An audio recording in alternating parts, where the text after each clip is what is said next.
Well, I'm not going to sugarcoat it. It absolutely sucks when someone leaves or resigns from our team, especially if it's somebody who we've known a long time or who we always expected would be with us for the long haul. And so I want to talk specifically to advisors who are going through a transition like this or maybe sort of worried about what if this happens. And I hope some of what I share is helpful.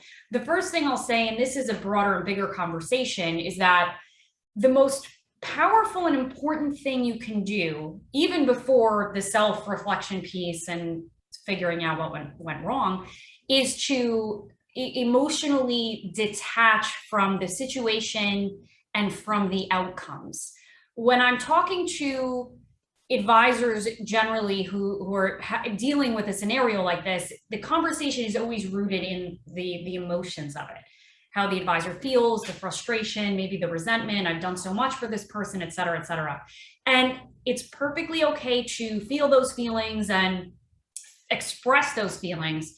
But the people, the advisors who have the ability to quickly, to first of all, not take it personally. And I'm going to assume in this scenario, the person simply left for another opportunity.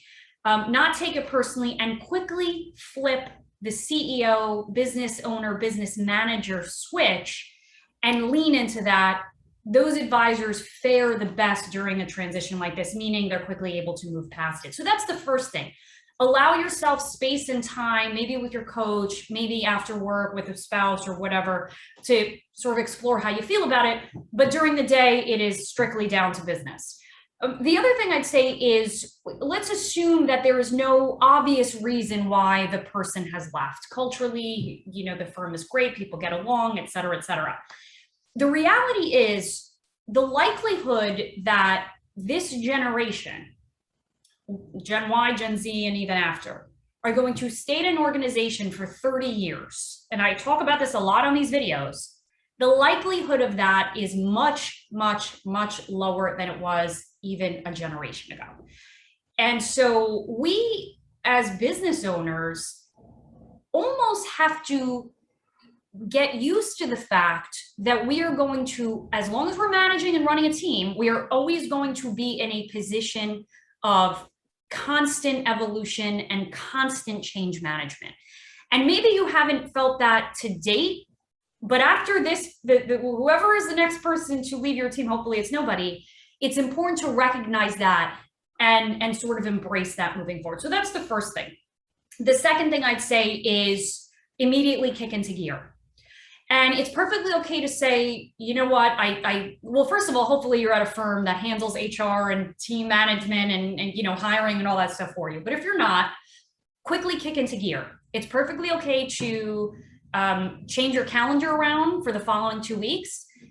Make sure that anything that's client facing, that's been on the calendar stays there. Anything that's not super important or not directly revenue generating is shifted off so that you can fill in we'll call it COO gap that many times exists in an organization.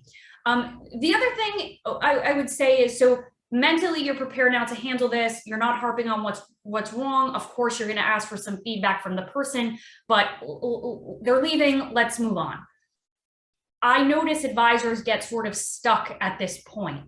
Where should I find a job description? Where should I post it? What should I do? And my response is, do not reinvent the wheel. Do not overthink this.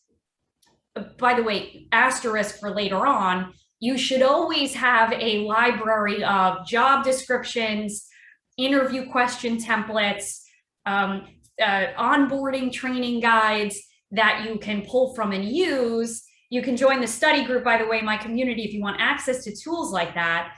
But now's the time to start creating that if you don't have it.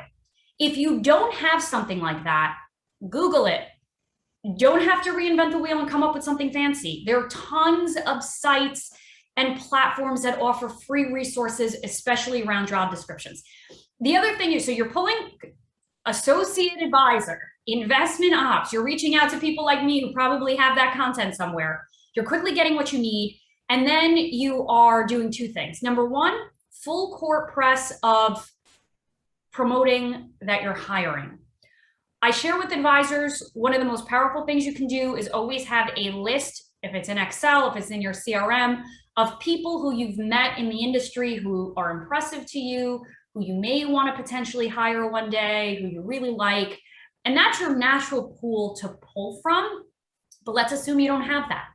You are posting on all of your social media profiles that you are hiring with the job description. You are signing up on Indeed.com. I tend to favor Indeed because I've used them a bunch and I've always had great success. You are using the LinkedIn search tool and you are filtering for location, prior job title, industry, to try to find people who are actively looking for a job on LinkedIn. You're reaching out to whoever manages your website to create a pop-up. So when someone visits your website, it says, we're hiring. Do you know, click here for the job description. We'd love to have you. And then you are sending an email to 10 people, centers of influence, family members, friends, connections of yours, and saying very directly, we're hiring. We're looking for this type of person. Here's the job description. Even if you don't think the person might be a good fit from a technical competency standpoint, if they're a good person and they're coachable, pass them over. And you're doing all that at the same time. Now, while you're doing that, and let's assume the person's giving you their 2 weeks, you're asking them to come up with 2 lists for you. The first list, and it could be just typed up on the computer, a list of everything that they do that is repeatable and the actual steps that go into the system. So let's say this is an investment operations person and they do things like trading and billing and raising cash and et cetera, et cetera. They're literally listing out all of those things.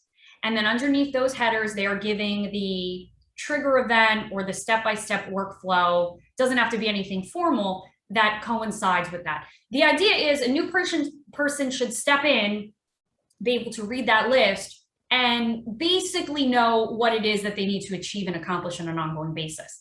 The second list that you're having that person fill out is, or write out, is a list of the top 10 or maybe more things that go wrong in their role. So maybe you phrase it as top 10 mistakes you've made or top 10 things that are most difficult. This is a way not just to educate you on what you'll need to make sure you train and support the new person on, but it's also an opportunity to, again, create this sort of training manual for a new person and allow them to have really good expectations set when they start. All right, folks, I hope that was helpful. If you're going through this, you'll get through it. Hopefully this video helped. Let me know how it goes if you're in the process of hiring somebody new. I will see you next week, same place, same time. Take care.